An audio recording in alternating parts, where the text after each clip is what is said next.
Hi po mga kapwa ko guro.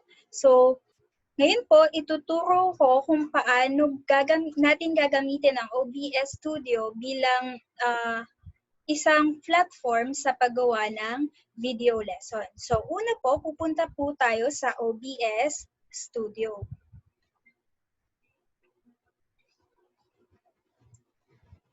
So, yung OBS Studio po, downloadable po siya sa obsproject.com. So, makikita nyo po doon na pag binuksan nyo po yung link, meron dong Windows and Mac.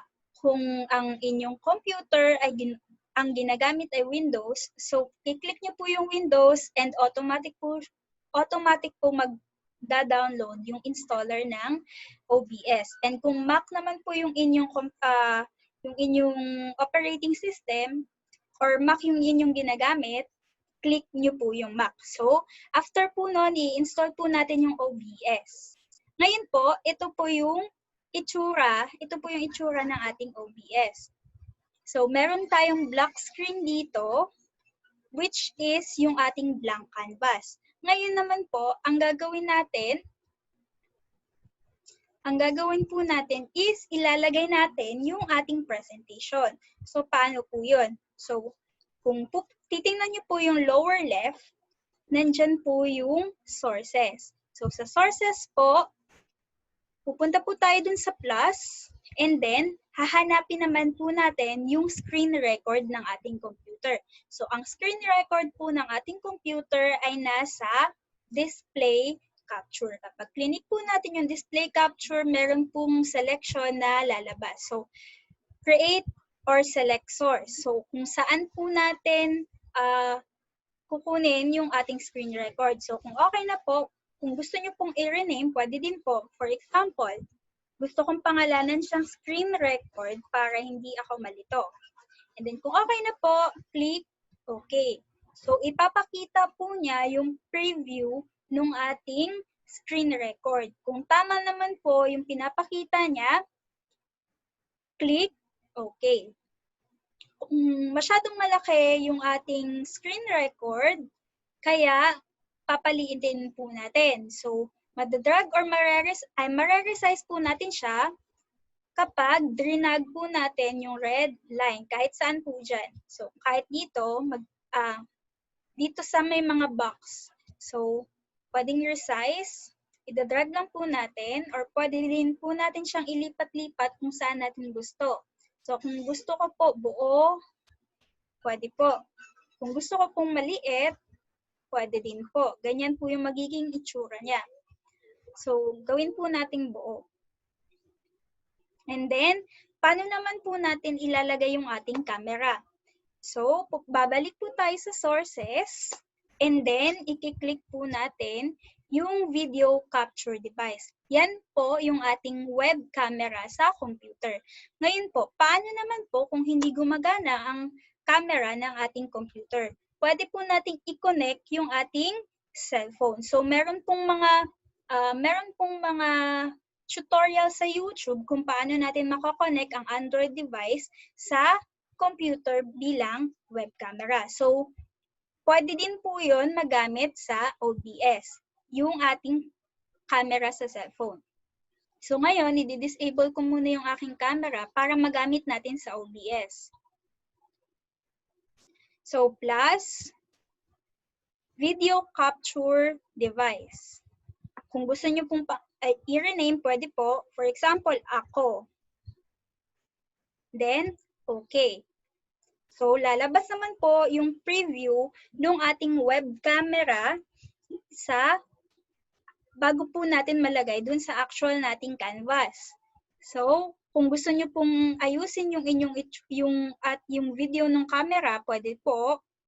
Or kung okay naman na po kayo, or dito po makikita kung ano yung camera na meron tayo. For example, kung sa cellphone po yung ating camera. So, dito po natin siya papalitan.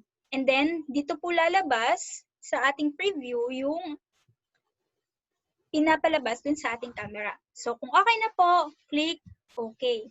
Ngayon, pwede nyo pong i-resize at ilagay kahit saan nyo po gusto dun sa ating dun po sa ating OBS, dun sa ating canvas.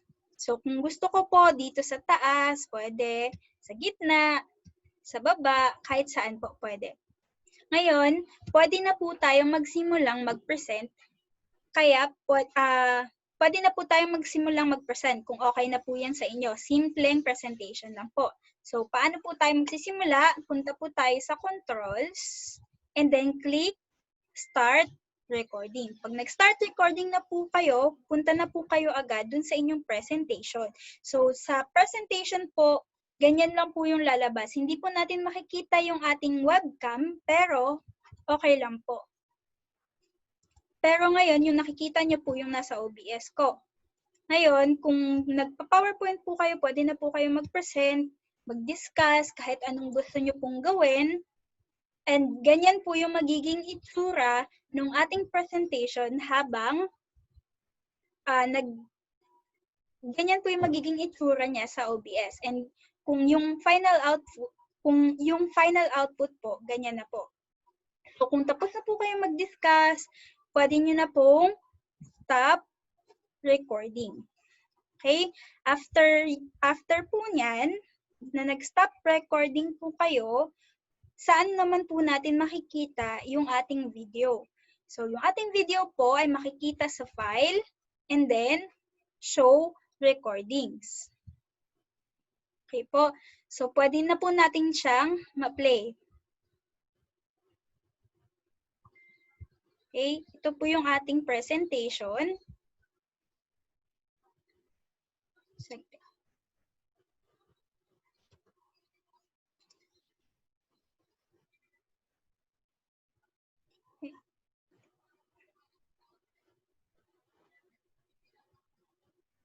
Okay.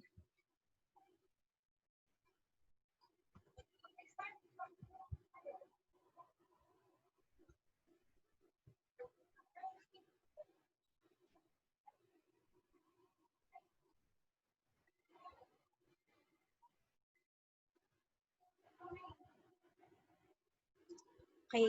So, ganito po yung magiging itsura ng ating final output. Ngayon po, kung gusto nyo naman, kung masyadong nasisimplihan kayo dun sa inyong presentation, pwede nyo pong pagandahin pa yung ating canvas, yung ating video. So, paano po yun? Pwede po natin siya ma-customize. Kung gusto nyo pong may background, pwede po.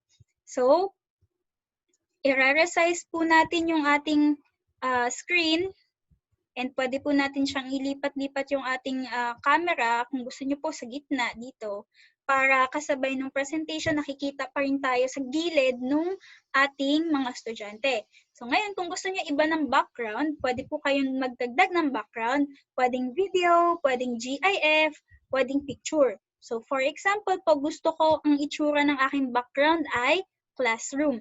So dapat po may naka-ready na kayong background, pwede kayong mag-download ng picture sa Google, pwede po kayong mag-prepare ng sarili nyong background sa Photoshop, sa canva.com, kayo na po yung bahala. So, hahanapin po natin yung ating background, browse. And then, for example, yung gusto ko po ay classroom.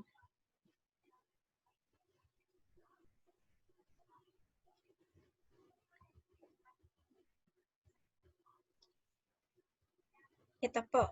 Ito.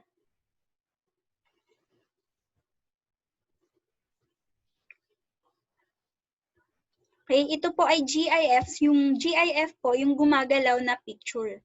So, gusto ko buo po yung aking background. So, paano naman po yun? Natakpan yung aking camera, natakpan po yung aking screen record. Ang gagawin po natin, ida-drag po natin pababa yung ating background. So, yung pangalan ng ating background ay image, ida-drag po natin siya pababa. Okay, i-hold nyo po pababa.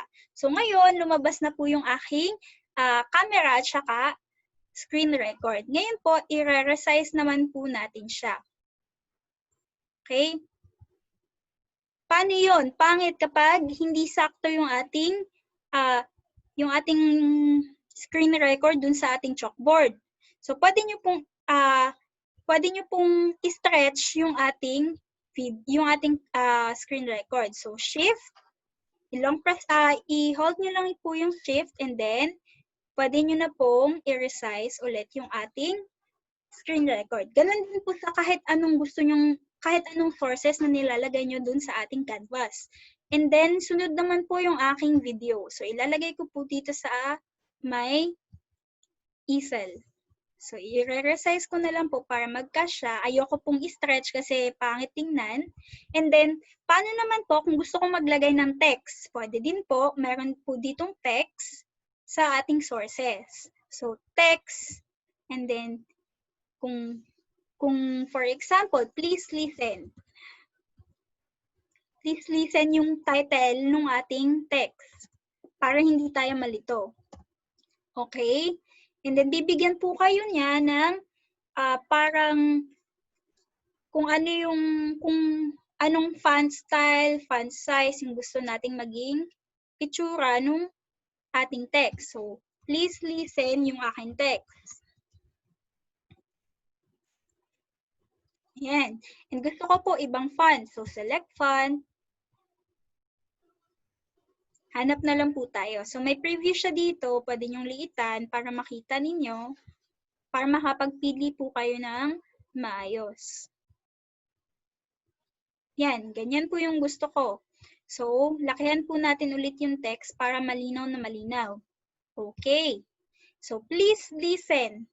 And then, kung okay na po kayo, click OK. And then, ayun po yung ating text. Kayo na po ang bahala kung saan nyo po ilalagay. So, gusto ko po dito. Please listen para kitang-kita. Ayan. So, pwede na po kayong mag-record ng inyong sarili. Ngayon, ako po, hindi pa po ako kontento kasi ang pangit tingnan ng aking camera, hindi po sakto doon sa easel. So, ngayon, ito yung maganda sa OBS. Pwede po kayong mag-chroma key. Ano po yung chroma key? Yun po yung transparent yung ating background and then yung pwede nating makita is yung ibang lugar. Pwedeng, ito po, pag tinanggal ko po yung aking background, ang makikita lang po yung easel tsaka ako. So, wala na po yung green. Okay? So, paano po yun? So, hahanapin niyo po yung webcam nyo, which is the ako, yung pinangalanan natin kaninang ako. And then right-click. Layo. Naglolo ko yung aking right-click.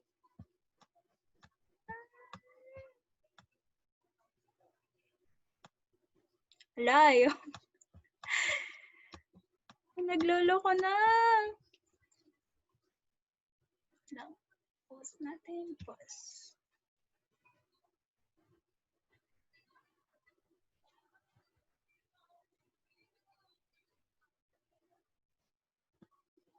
Naglolo ko yung aking right-click. Pasensya.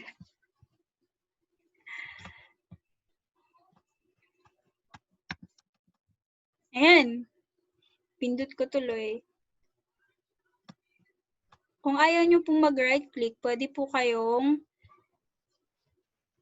mag-edit.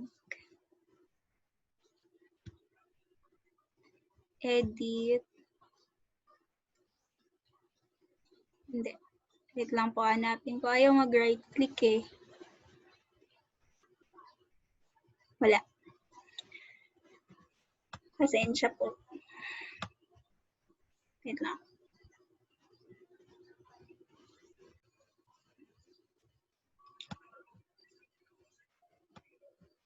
Okay. So, ayan po, na-right-click ko na siya. And then, punta po tayong filters. Ayan, ipapakita niya po yung ating web camera. So, ayan po, pwede po nating i-edit yung ating